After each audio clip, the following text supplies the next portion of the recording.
None of this deterred a buyer named, here's a name, Joseph Nitschke, from purchasing it in 2003. He got the box, its creepy contents, and the evil spirit with it. Almost immediately after buying the cabinet, Nitschke purportedly was plagued by all manner of weirdness. Electronics in his house would malfunction or cease to work. Hey, Ike.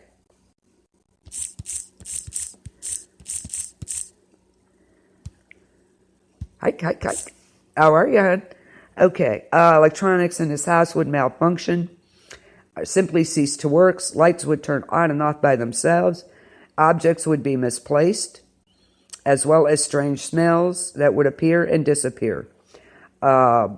Abruptly and blurry spectral figures roaming about. And he also claimed that his hair began to fall out, and he had a sudden insect infestation in his home that came from nowhere. This was enough to convince him to put the box up for sale back on eBay. Of course, he should have put it on Craigslist. People buying Craigslist all the time, right? Excuse me.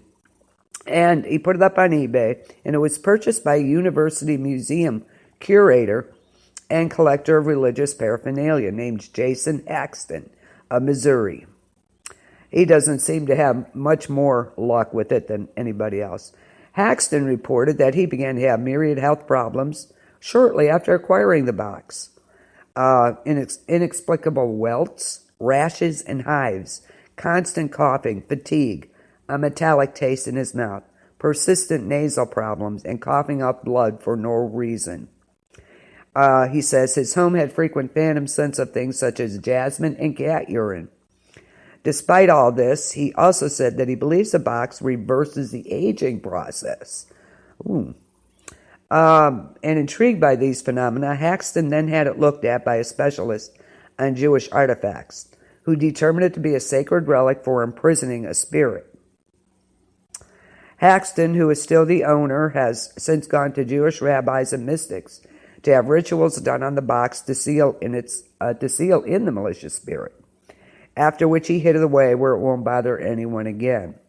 It is a location he remains secretive about, and which has only added to the whole spooky allure of the whole thing. He has written a book on the box in 2011 called The Dybbuk Box, and had at one time a site devoted to it. Since then, Haxton has refused to discuss it further and evades any questions about it, even going so far as to deny email inquiries on the matter. The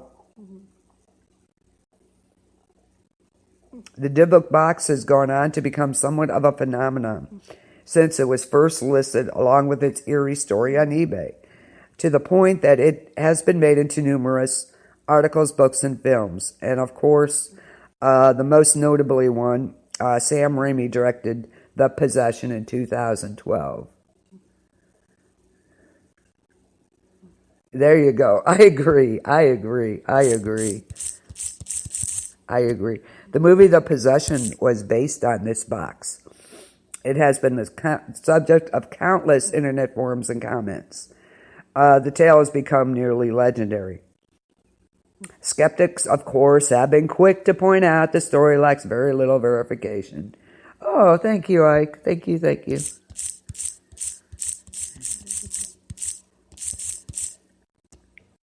Thank you very much, Ike. I appreciate it. Of course, the skeptics have to, balk at it, impossible things to track down. There is no guarantee this is even a real person, this Nitschke. The original owner of the box, Manis, is also an aspiring writer who has raised some eyebrows, and the theory that it could have all been a hoax. Oh, he's not happy about that. Then there is the argument, of course, against real cursed items, that these frightening rumors and tales tend to draw exaggeration. You know how that goes. The critics are everywhere. Some others at least entertain the idea that there could be a mysterious force infusing the box. Well, thank you, Ike. Actually, this was kind of a collaboration between me, Tori, and actually Dee has put in his, actually while we were doing the research on this, he suggested it. So we were all looking forward to this. Okay, but this box has been looked at by, professors, and that one from about the Jewish artifacts, Rebecca Edery. And she, you said that box as a sacred relic for imprisoning a spirit. Plain and simple. Well, sure there are. Sure there are. Although it's not clear what exactly what it is or what it wants, the box. Did it come attached to this particular item, and why does it do what it does? Jason Haxton has given his own theory on these questions, and he says, I believe the box is somewhat neutral, neither evil nor good. It was designed and equipped to move a person toward their innermost desire or wish. Of course, sometimes what a person wants is not always a good thing. The Dybbuk box moves towards understanding, exposing the truth at the smallest level. Its original acting out against its early owners was a way of continuing to move forward to the ultimate goal. Those not willing to move it forward receive stronger assaults until they let loose of the box. Okay, as long as the Dybbuk box remains contained with no one requesting anything more, it will stay in a neutral state. Yeah, I don't know about that.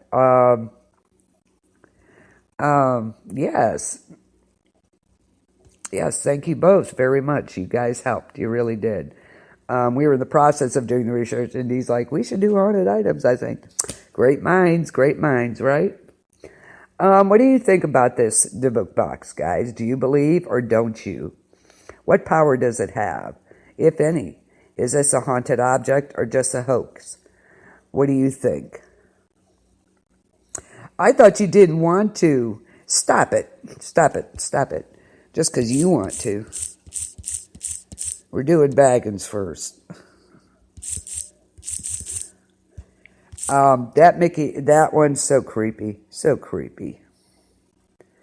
So what do you guys think? Did you see the movie The Possession? May I ask? Okay, I'll do one more and then we'll do your Mickey Mouse movie clip. And that is the creepiest thing. And Tori will give us his take on that, what happened when he researched it. Oh, yeah, yes, I do. I love that series.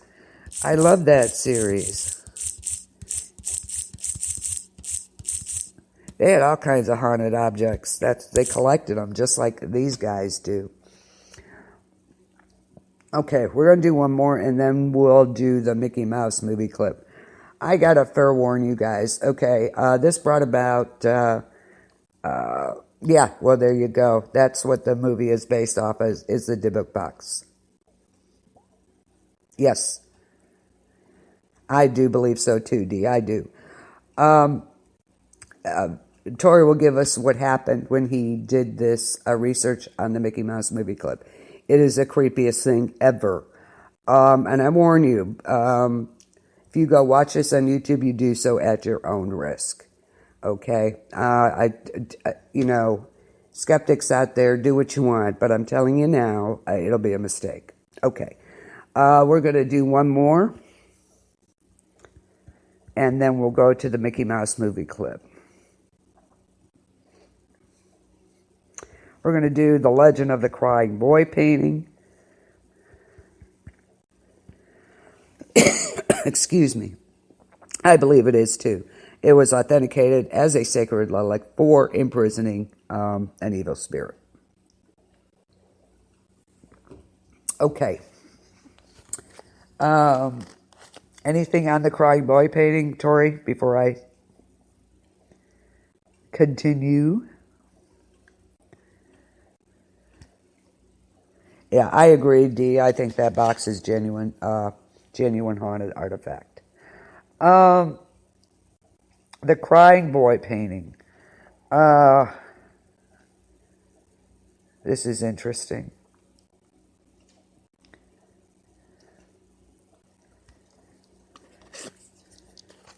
Okay. The Crying Boy is a mass-produced print of a painting by Italian paper Giovanni Bragolin. It was widely distributed from the 1950s onward. There are numerous alternative versions, all portraits of tearful young boys or girls. Its addition to being widely known that there's a curse to the painting. Okay. In September of 1985, the British tabloid newspaper The Sun reported that an Essex firefighter claimed that undamaged copies of the painting were frequently found amidst the ruins of burned houses.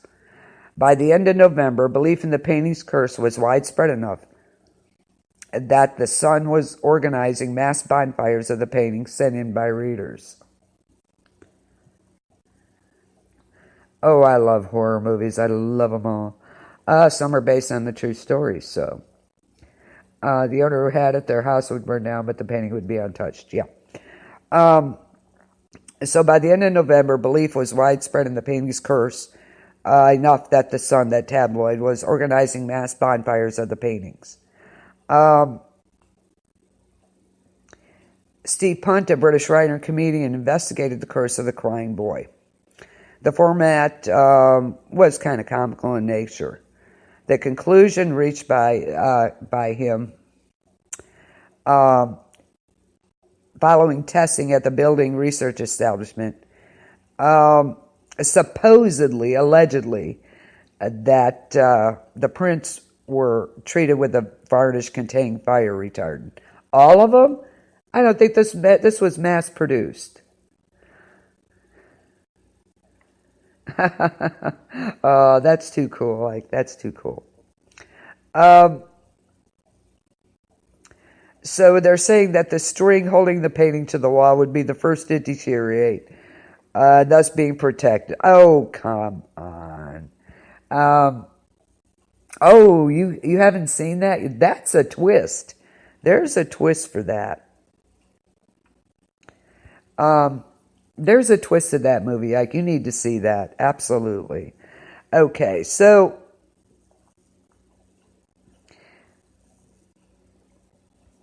in 1985, a series of bizarre fires broke out, destroying many homes and businesses. The link between the fires was a collection of paintings known as the Crying Boys. Out of the devastation of each fire, only the paintings would survive, and soon they would be labeled as cursed. Of course. Bruno